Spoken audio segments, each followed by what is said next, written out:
At a busy construction site, a skilled black bricklayer uncovers a serious flaw in the building's foundation. But when he speaks up, he's not praised, he's mocked, humiliated, and publicly dismissed by the arrogant white engineer leading the project. What no one knows is, he's not just any bricklayer. He's the man with more power than they could ever imagine. And today, he's about to teach them a lesson they'll never forget. Before we dive in this story, let us know where you're watching from. We love to hear your thought. The late morning heat clung to the Calder Bay construction site like a punishment. Dust hovered in the air, refusing to settle, swirling with every bootstep on the cracked concrete. The unfinished bones of a future 30-story office tower loomed overhead, steel beams like rusted ribs reaching toward a sky smeared with haze.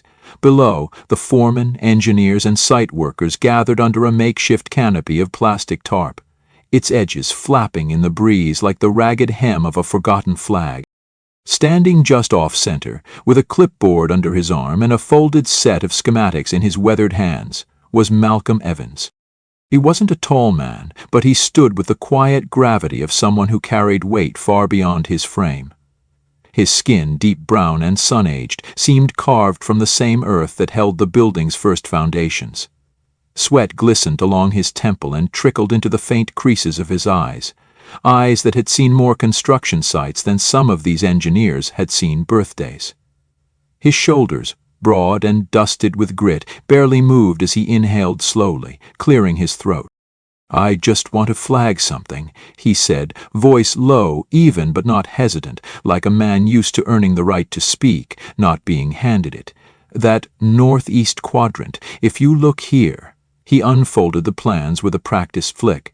"The incline from the water lines creating uneven pressure. That soil drift's not accounted for in the concrete calculations. If we don't reinforce with—" A voice cracked through the air like a pistol shot.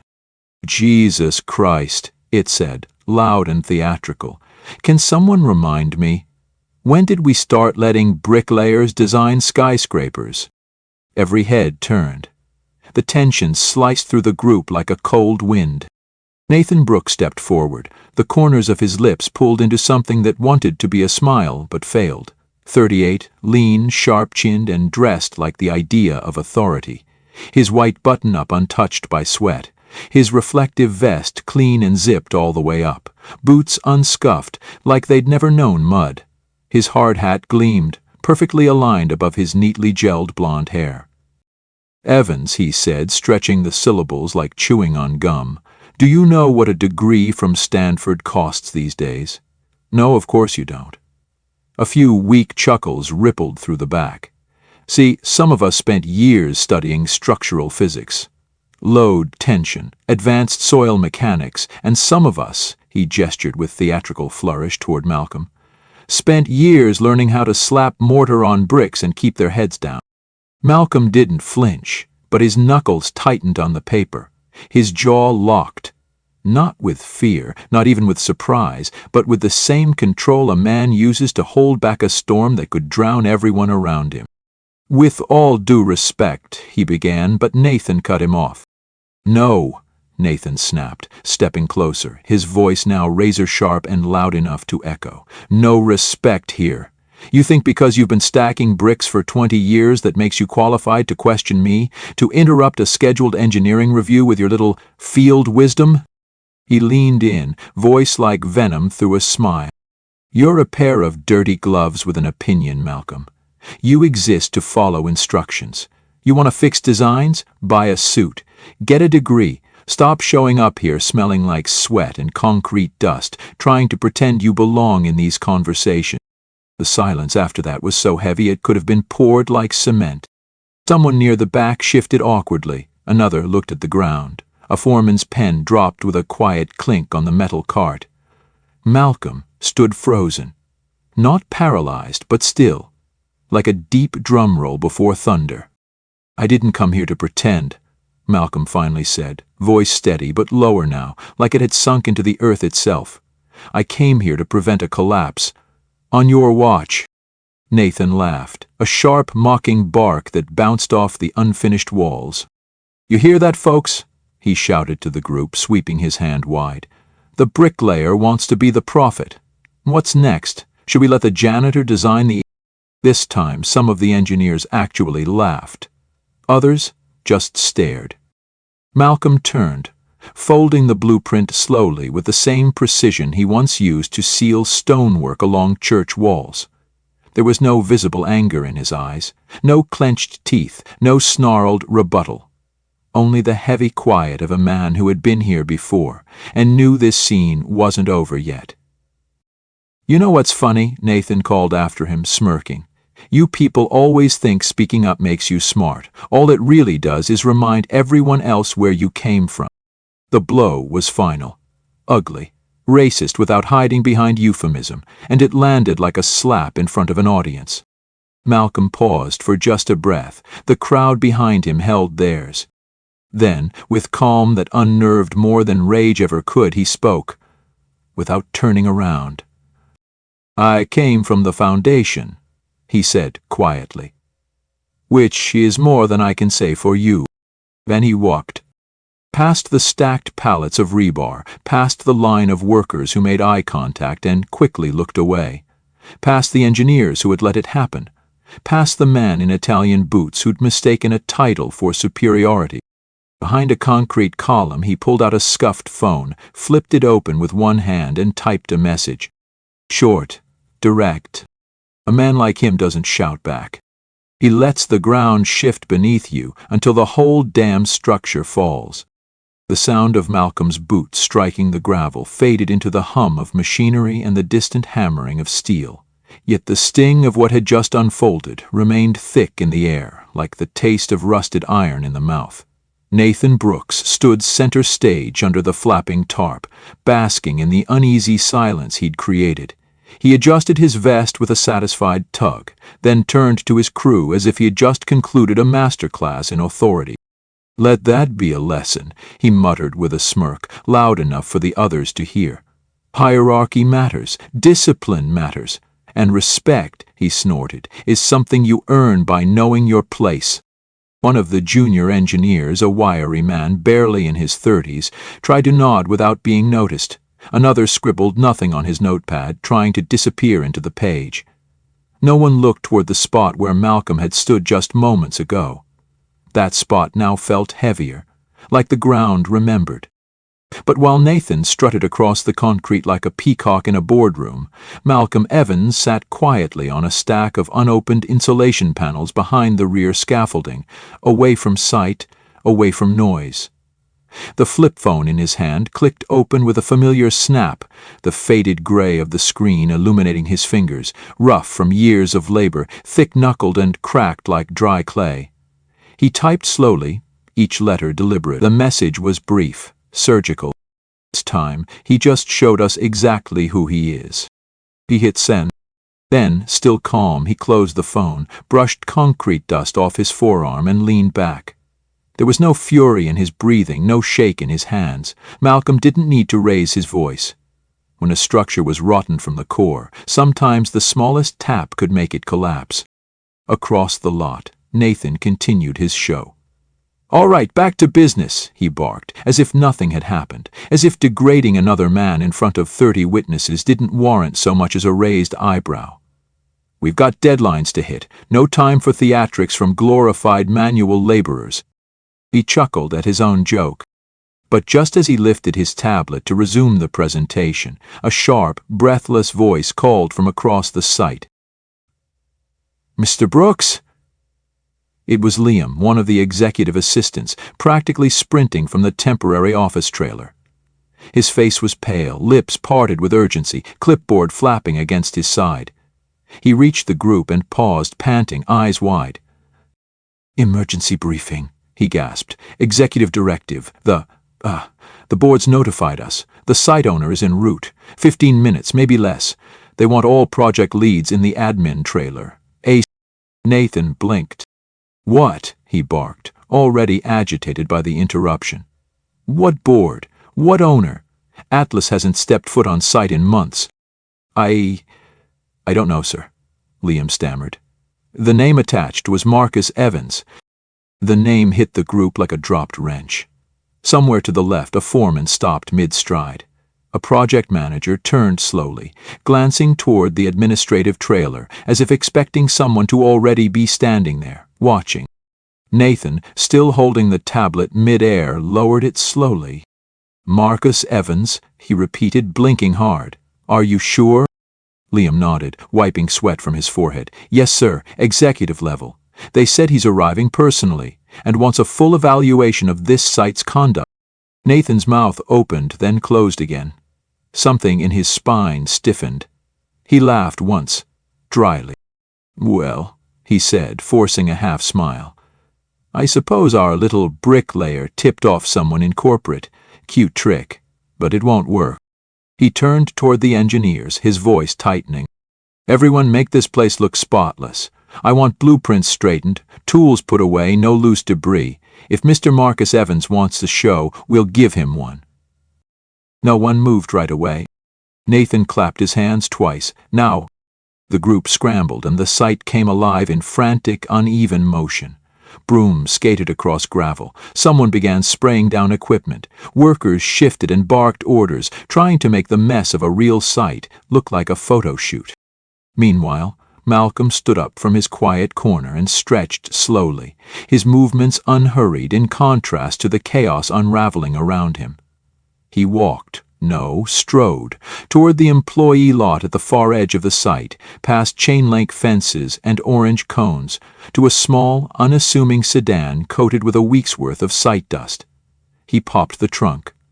Inside, a neatly pressed dress shirt, a charcoal gray blazer, an old leather briefcase, and a pair of slim-rimmed glasses. The sound of a diesel engine revving in the background was nearly drowned out by the fluttering tension across the worksite.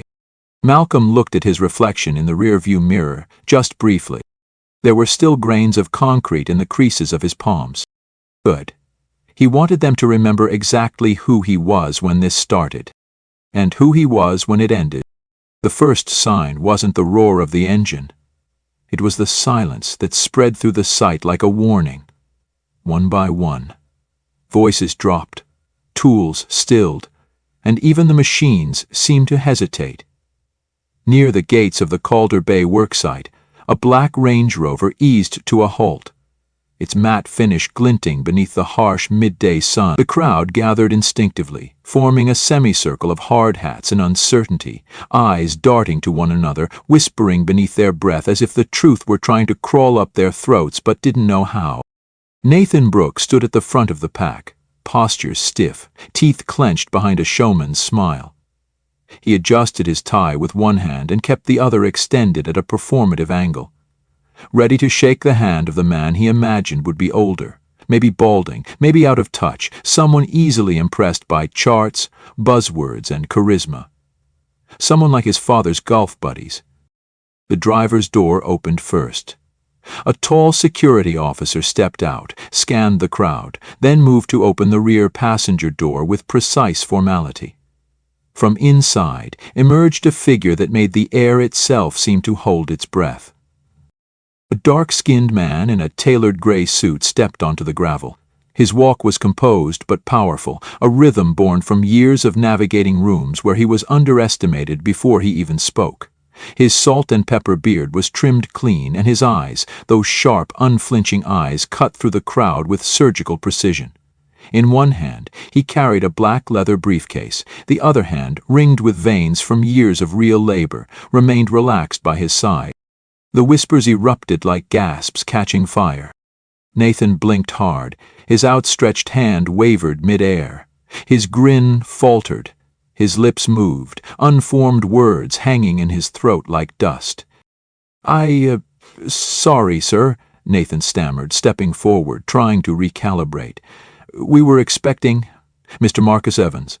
I'm Nathan Brooks, Chief Site Engineer. A pleasure to—" The man paused before him, looked at the hand, then looked at the man. "I'm Marcus Malcolm Evans," he said coolly, "owner of Atlas Developments, and," he added, his voice like polished granite, "also the bricklayer you ridiculed this morning." The weight of that sentence flattened the crowd. A full silence, deep and bottomless, dropped over the site. You could hear it in the stillness of boots shifting on gravel, in the absence of generator noise, in the sudden, collective exhale of people realizing they had not been watching a man get humiliated. They had watched a storm coil itself in silence. Nathan paled. "No, wait," he stumbled, reaching again more out of instinct than pride. "This must be some kind of misunderstanding. You were... No one told me." "That's exactly the point," Marcus said, voice level but with an edge so fine it could cut glass. "No one told you, because I didn't want them to, because I wanted to see how my company is truly run. When no one's watching. When power thinks it's alone." Nathan stepped back. His mouth worked furiously, but nothing came out except a dry, cracking laugh. "Sir, listen, I had no idea if I'd known who you were." Marcus raised his hand, stopping the apology mid-lie. "But you did know something, didn't you?" he said, louder now, voice rolling across the site like thunder under tension. "You knew I was black. You knew I wore boots instead of loafers. You knew I worked with my hands and didn't carry a Stanford degree. And that, Mr. Brooks, was enough for you to believe I didn't deserve respect?" Every head turned to Nathan. He stood in the open, exposed now, his suit too tight, his pride unraveling. "You mocked me in front of everyone," Marcus continued, now pacing slowly, deliberately, his words like courtroom testimony laid bare for the world. "You laughed at the color of my skin without ever speaking it. You diminished my value because you thought manual labor meant mental inferiority. You didn't challenge my ideas. You challenged my existence." Nathan opened his mouth, but Marcus stepped closer, his presence swallowing all space. "If I'd been white, would you have sneered at my warning?" he asked, sharp. "If I'd had a PhD but still worn this skin, would you have let me finish a single sentence?" Nathan looked around desperately, but no allies stepped forward. The engineers who once chuckled stood stone-faced now, some ashamed, some afraid. The workers who'd watched in silence that morning now stood with arms crossed, eyes unblinking. The ground under Nathan's feet felt unstable, like the very foundation he ignored. From the crowd, an older man, Harold, a veteran foreman with hands like split oak, stepped forward. "I've worked with Mr. Evans since before Atlas even had a name," he said loud and clear. "He used to lay bricks with us, side by side, no title, no special treatment. He earned this company with sweat, with blood, with honor, while some of us," he turned toward Nathan full of contempt, "haven't earned the dirt under their boots." A murmur of agreement ran through the crowd. Marcus turned to the workers, raising his voice so all could hear.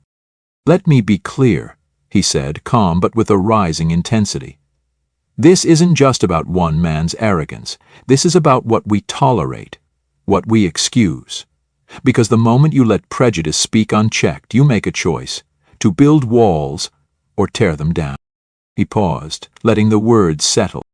"Well," Marcus said, eyes burning with clarity, "it's time we start tearing." And then, without turning back to Nathan, he nodded toward the admin trailer. "Everyone with a leadership title. Inside. Now, we're going to talk about foundations, real ones." As he walked toward the trailer, the crowd parted like the sea. Behind him, Nathan stood frozen. No applause, no cheers, just the sound of justice arriving, not with fury, but with facts, memory, and a voice that had been silenced too many times and would not be silenced again. But the story wasn't over. It was only beginning to crack open. The admin trailer had never held this much tension.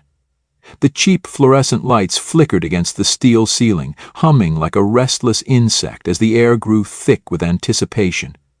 Inside, a dozen engineers and managers lined the narrow walls, their expressions tight, bodies stiff like children summoned to the principal's office. Papers sat untouched on the long plastic table. No one dared to sit. At the head of the trailer stood Marcus Evans, no longer in coveralls, no longer holding blueprints, now holding court. His briefcase rested beside him, unopened, like a verdict waiting for its moment. On either side of him stood Harold and Claire DuPont, Atlas is senior internal auditor, clipboard in hand, her expression unreadable. Nathan Brooks stood at the far end, arms crossed tight, a bead of sweat crawling from beneath his perfectly parted hairline. His once commanding stance now felt like a man propped up by ego alone, but still he kept the smirk. Barely. "Let's get to the point," Marcus said, voice smooth but sharpened by principle. "This morning I raised a concern about foundational stress in the northeast quadrant. That concern was dismissed, not with evidence, not with logic, but with arrogance. And worse, prejudice." He turned to Claire. "Let's go through the timeline." Claire nodded crisply and stepped forward. "We reviewed all audio recordings from the site's oversight system. This includes the project briefings, site walkthroughs, and the engineering meeting that occurred approximately 2 hours ago." She tapped her tablet. A small speaker on the table crackled to life. Nathan's voice filled the room. "We don't pay bricklayers to interpret structural stress analysis." "You're a pair of dirty gloves with an opinion, Malcolm. And finally, you people always think speaking up makes you smart. All it does is remind everyone else where you came from." The words hung in the air like a stench. No one spoke. No one moved. Marcus broke the silence, each syllable slow and deliberate. "That last one," he said, "wasn't just arrogant, it was naked, undisguised. Racism." Nathan laughed once, short and sour. "Oh, come on, that's a stretch." "No," Marcus said, stepping closer, fire in his gaze now. "What you did today wasn't just about dismissing input. You humiliated a man in front of his peers for the color of his skin and the calluses on his hands. You chose to enforce a social caste built on skin tone and credentials, because deep down you believe dignity is a privilege, not a right." The trailer felt like it shrank in size. The walls moved in. Even the air conditioning couldn't cut through the heat rising off the shame. Claire spoke again, but this time with steel. "We've also reviewed all materials orders over the last 3 months," she said. "There are 17 violations in compliance, most notably the unauthorized substitution of foundational concrete mixes, undocumented stress tests, and manipulated cost reports." She turned to Nathan. "All signed off under your credentials." The room tilted around Nathan. His breath caught. That's miscommunication. That's delegation. Those weren't my direct calls." "Your signature says otherwise," Claire replied coldly, lifting a folder and letting it drop in front of him with a slap. Marcus didn't blink. "You cut corners, Nathan. You falsified data to save money. And when someone on the ground noticed the consequence, you didn't investigate. You mocked him. You made his skin color the punchline of your defense." One of the junior engineers, Luis, finally spoke up, his voice cracked slightly. "Sir, several of us tried to warn Mr. Brooks about the slope, about the material inconsistencies. He told us to shut up and follow orders. He said if we saved over $1 million, there'd be a payout, a bonus." Marcus turned slowly, facing the group now. "I see," he said. "So safety was negotiable, but profit wasn't." Nathan's composure began to splinter. His tie felt tighter, his feet tingled with dread. Still, he clung to his last defense. "I'm a licensed professional," he growled, voice cracking. "A structural engineer with a master's from Stanford. I've worked on towers twice this size. I've managed teams across the country. And I'm not going to have my name dragged through the mud by a...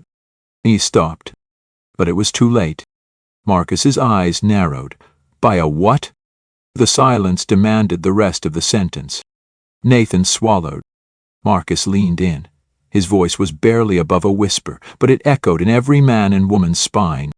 "Say it, Nathan. Say it so everyone here knows what kind of man you are. Finish the sentence."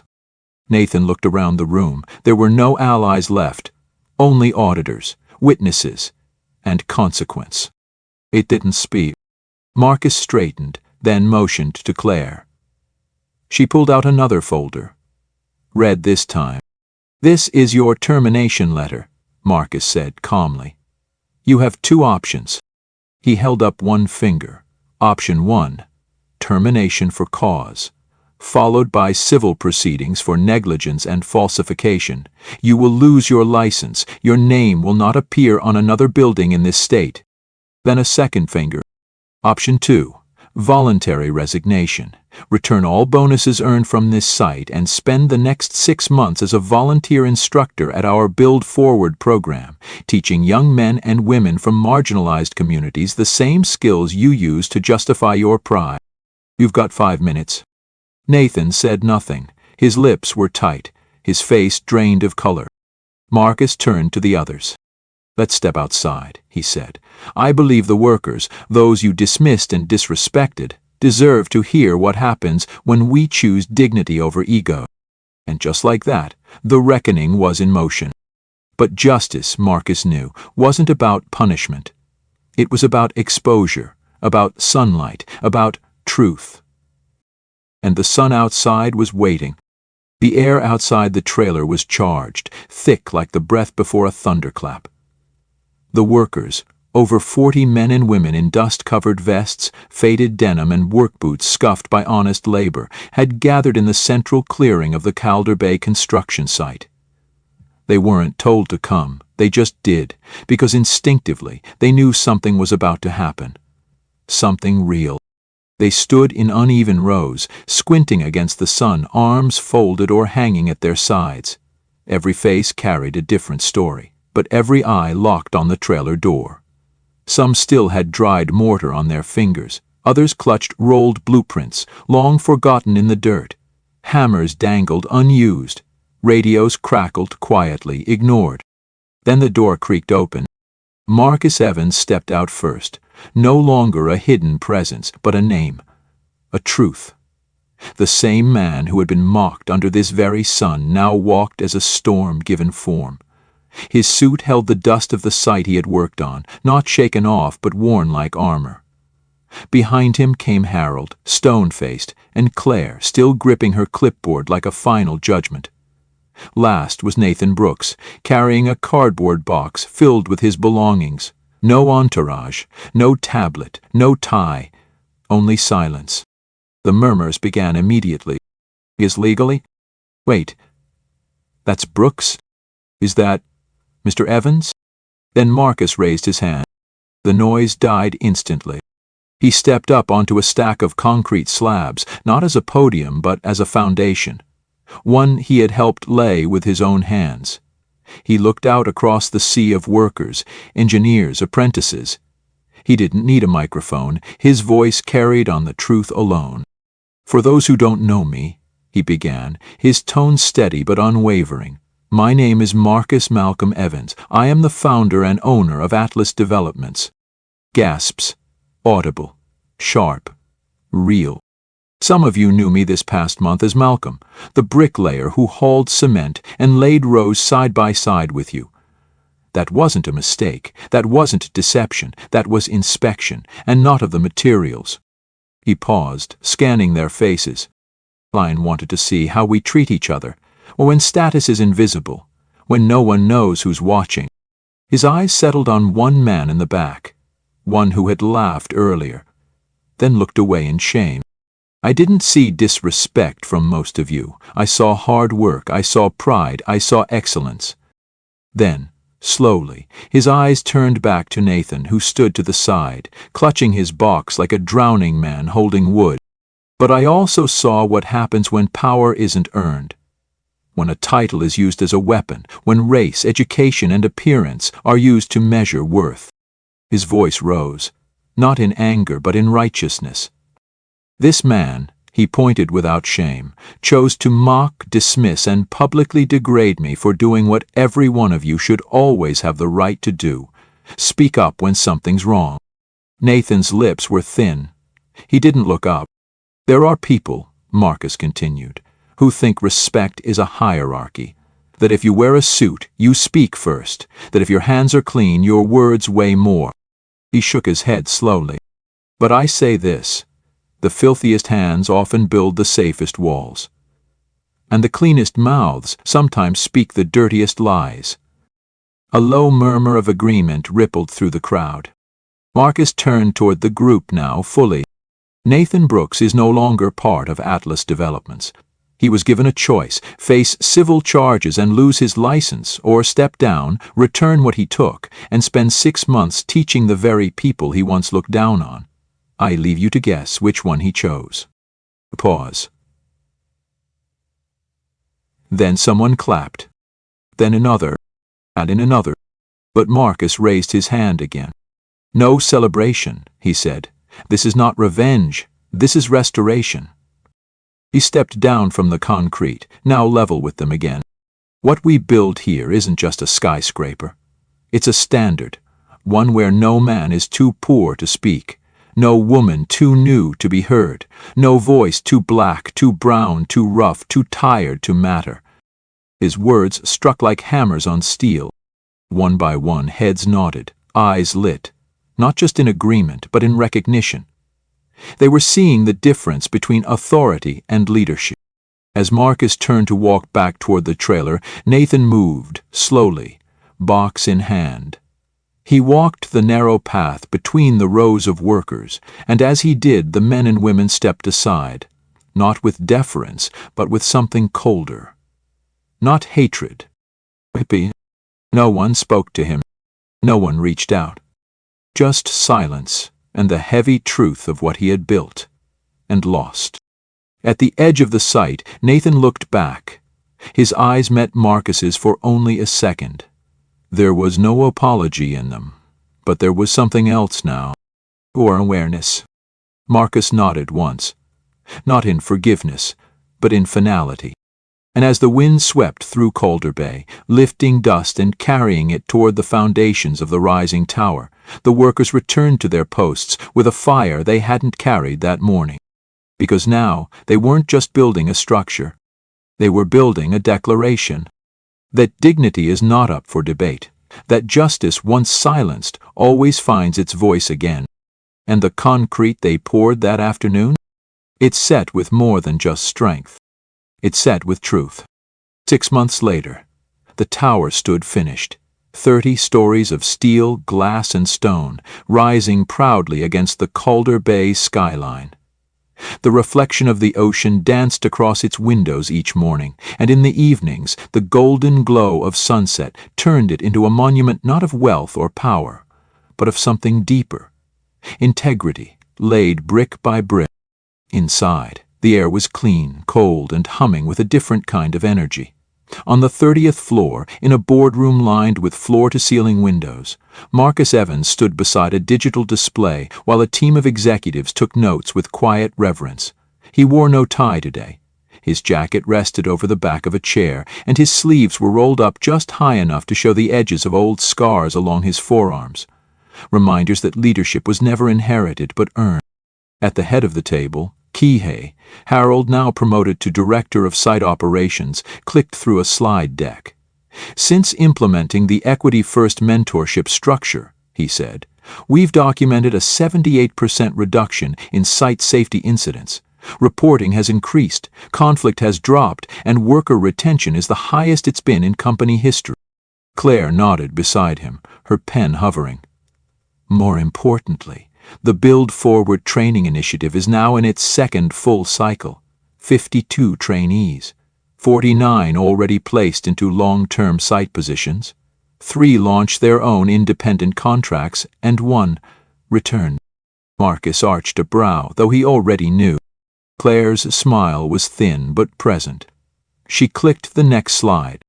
On screen, a photo appeared. A group of young men and women wearing hard hats too big for their heads, sleeves rolled up, standing proudly in front of a half-built community center in South Calder. And at the edge of the group, hair longer, face thinner, posture humbled, stood Nathan Brooks. He wasn't holding blueprints. He was holding a trowel. Marcus said nothing. He didn't need to. The image said it all. Later that afternoon, after the meeting had ended and the executive floor had emptied, Marcus rode the elevator down, not to the lobby but to the ground floor, where the Atlas Build Forward Training Center now occupied what had once been designated for luxury retail space. Inside, the room was alive with sound. chalk scraping across a whiteboard, the hiss of acetylene torches in the workshop, and the murmur of questions being asked without fear. In a far corner, Marcus spotted him.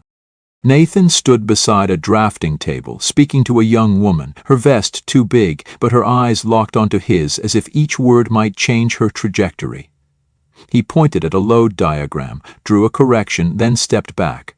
When she understood, really understood, she grinned, and Nathan actually smiled back. It wasn't the smile of a man trying to impress. It was the smile of a man learning what it meant to be useful again. Marcus stepped forward. Nathan noticed him before he spoke. Their eyes met, and for a second, the air thickened. Not with tension, but with history. With memory. Nathan straightened. He didn't shrink, he didn't perform, he didn't apologize, he just stood there, eyes steady. Respectful, measured. "How's it going?" Marcus asked, voice even. Nathan exhaled softly, glancing toward the room behind him. "When I first came here," he said, "I thought it was punishment. Teaching kids who'd never heard of tensile stress or soil grading. I figured I'd be counting days." He paused, rubbed the back of his neck. "But they ask questions I never thought to ask. They look at problems from angles that aren't in textbooks.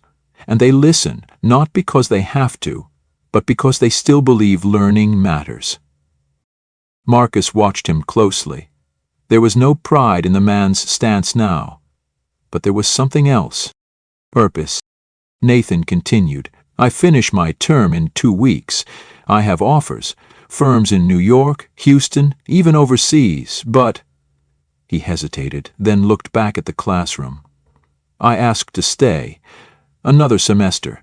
Some of these kids, they're starting to build things that'll outlast both of us." Marcus's lips didn't curve, but his eyes did.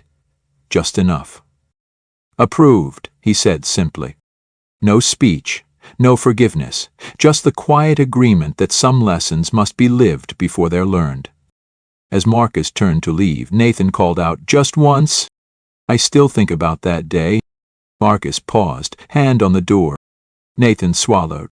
"You could have crushed me." Marcus didn't turn around. "Everything about Craigie. I didn't need to," he replied. "You were already standing on a cracked foundation. All I did was let it shift." And then he walked away, leaving Nathan behind, but no longer beneath him. Outside, the wind moved through Calder Bay like it remembered the voices that had once been silenced there. Workers on scaffolds called to each other with confidence. Trainees hauled lumber with purpose. And the tower, now complete, cast a long shadow across the lot where it had all begun. At the base of the building, just inside the polished glass lobby, hung a plaque in brushed bronze. "We build with concrete and steel, but we stand on humility and truth."